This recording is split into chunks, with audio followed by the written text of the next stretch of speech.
In this video, we'll learn how to access and download time series data in a clean and easy format with different levels of granularity, ranging from the national level to counties and cities. We'll also go over how to interpret the data dictionary that comes with the dataset. For this tutorial, we'll be using the NHGIS website. Thanks to the University of Minnesota and their team for maintaining this excellent platform. To begin, go to the NHGIS website. From the main page, select the Get Data tab. It's best to create a free account and log in before starting. Once logged in, you'll see an option to select topics on the top left side of the page. Topics include population, income, poverty rate, employment status, place of birth, and many others. When browsing, look for the label TS, which indicates that time series data is available. For this example, let's select population and then click Submit. On the next page, go to the time series tables section. Here you'll see a few options. The first provides time series data for nominal population counts from 1790 to 2020. The second provides standardized data aligned with 2010 geographic boundaries covering 1990 to 2020. Standardized geography means that historical data has been adjusted to match consistent boundaries.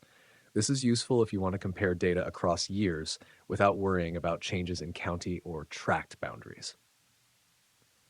If your goal is simply to study long-term historical trends without standardization, choose the first option. In the top right corner, check your data cart to confirm that your time series selection is included. Then click Continue. Next, select the years you want to analyze. Once the years are chosen, in the next step, select the geographic levels you need, such as state, county, or census tract. Once you've made your selections, go back to the data cart and click Continue again. On the Review and Submit page, choose your file format. For most analysis and GIS work, the comma-delimited option is recommended.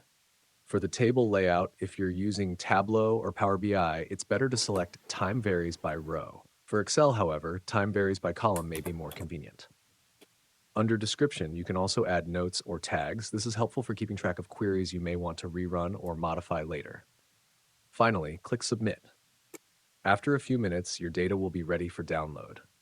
You'll receive a zip file. Extract it and you'll find two key files, a CSV dataset and a text file as the data dictionary.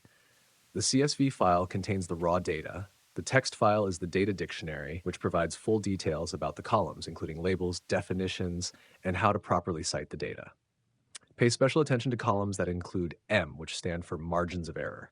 For example, a column labeled B79AA195M would refer to the margin of error for a median income estimates in the 2015-2019 samples.